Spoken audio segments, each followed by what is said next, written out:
Okay? All right. So, there is Chandora sir. Missing. Too bad. Anyway, so I extend my thanks to Professor Chandora, even though he is not present for these minutes. Never mind. And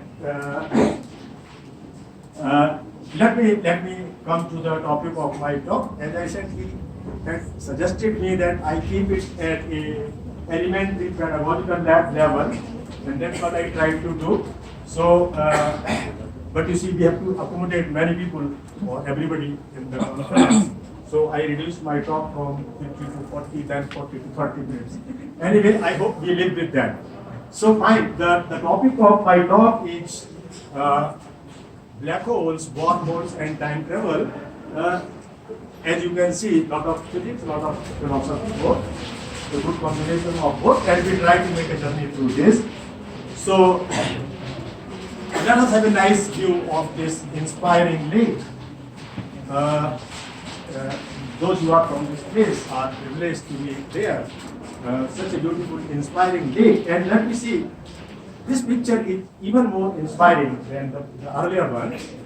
Here you can see the marked boundaries of this Nainital lake at the night view. And these boundaries are really connected with the topic of my talk, the gravitation. I will show you very shortly that the curved manifolds imply gravitation, and gravitation implies curved manifolds. So if you look at the two-dimensional surface of this water, you find that this boundary is just a curve, okay, bounding edge of this water. However, if you consider the three-dimensional lake, you know it has depth.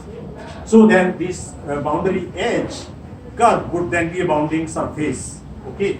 And we are holding our conference somewhere on the tangent plane to this boundary on this hill on the lake, and I will show you how curvature is related to gravitation and gravitation is related to curvature, and that's what is general theory of relativity all about. So let's go back to this. It was discovered in 1915, end of 1915, November, something like that, and my whole talk will be based on that. And just a year later, Mr. Karl Schwarzschild, he discovered the black hole solutions of this Einstein equation, very famous equation. And in 1990, now we are in 2019, so exactly we are celebrating the century of the experimental confirmation of the theory of general relativity. You see the gravitational lensing. So these heavy bodies like our sun or black hole is much heavier. So they produce bending in the path of the light, and that can be used to figure out. So with these landmark discovery techniques, let us first have a look at the profoundness of the general theory of relativity in understanding the phenomenon going on in the nature. And somehow that's me in front of this is the house where Mr. Einstein, this is his bust. This is in Prague, located in central Prague, and Mr. Einstein lived there for something like 15-16 months during the time when this theory was discovered, so a century ago. I worked very hard to discover this house there, and eventually now I know it by heart, and one can simply bath through the statements, and the guys who are living there, they are aware of this. Are those bags yours? Are those bags yours? Yes. Yeah, they are mine, but this entry house, this door, and the guys live here, they are aware that Mr. Einstein lived here at this place for some time. Anyway, so the universe was born 13.7 billion years ago, and the fundamental laws of nature, including laws of physics, they were born right at that very point of time, called as the Big Bang. I'll come back to this figure once again. So let us try to understand the vastness of nature, and for doing that we need to know, let us start from the scratch, right from Mr. Newton. Then he discovered the first great unification, that when the apple falls on earth or something from my hand drops off, it comes to the ground. That was a very simple observation, but very deep. And Mr. Newton discovered that the laws of gravity, the motion of Earth around the Sun and the motion of Moon around the Earth, they are determined exactly, governed exactly by the same fundamental laws of physics that govern the falling of an apple on Earth and the sailing of Moon in the sky. So, motion of Earth and Moon once again, and then about 150 years ago, James Maxwell, another landmark discovery in physics, writing down all the well-known laws of electricity and magnetism, combining them into one. This is Gauss's law of electrostatics in differential form and in the integral form. You just multiply it with dV on both the sides, integrate it, use Gauss's divergence theorem, convert it into a surface integral, and that's how you end up with the integral form of the equation. Gauss's law for magnetostatics and Faraday's law or Maxwell-Faraday law. Maxwell is everywhere because he put them into this mathematical shape, and Ampere's law with this last term, which corresponds to the displacement current introduced by Mr. Faraday. And these equations, they led to the discovery of the electromagnetic waves, and it was a great discovery actually that the existence of the electromagnetic waves and they travel with the velocity which is determined by the strength of the electric and magnetic force. That's the beauty. And this velocity, of course, turned out to be the velocity of light. And Mr. Einstein was greatly impressed also, like all of us.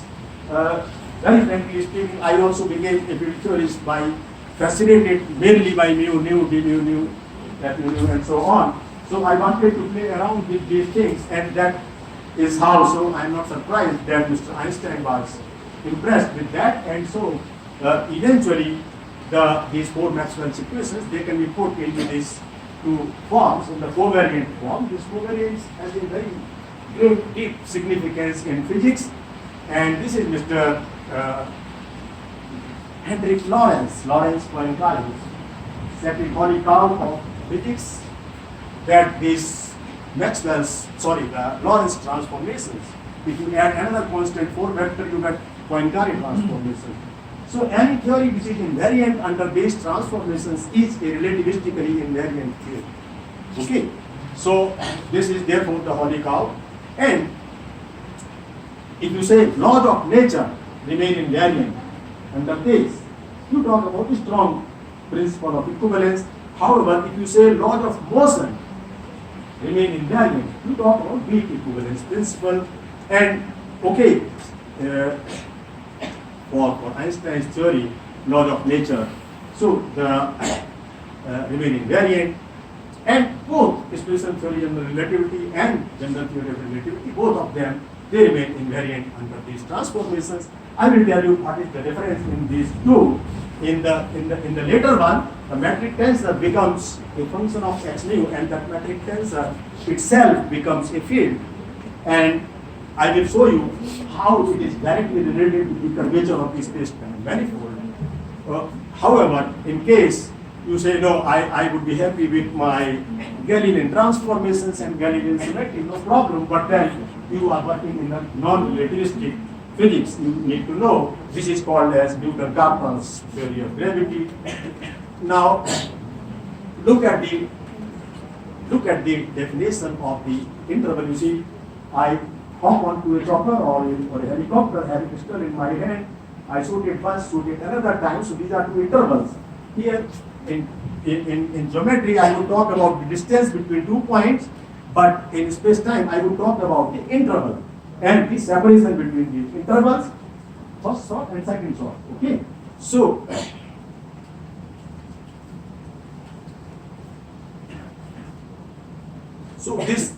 this is called as the length interval.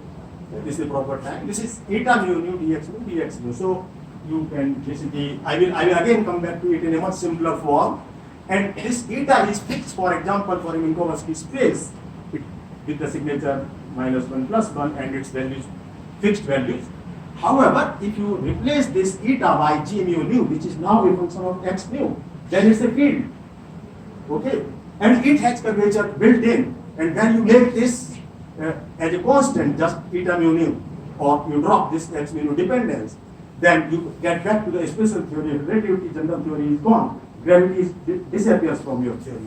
Okay, so now the unification of special theory and quantum mechanics leads to a wonderful theory called the quantum field theory. This is the most accurate theory of nature that we have known so far, and it's experimentally back-tested theory of nature, verified to several digits. Just take an example of anomalous magnetic moment of an electron, you know it for several digits, 10 minutes. Okay, so let me hurry up. In relativity, you have equivalence of mass and energy. In quantum mechanics, you have the possibility of creating energy out of vacuum, which is not, but a boiling soup of particles being created and destroyed. Now, electrodynamics is a classical field theory of electromagnetism. However, general relativity is a classical field theory of gravity.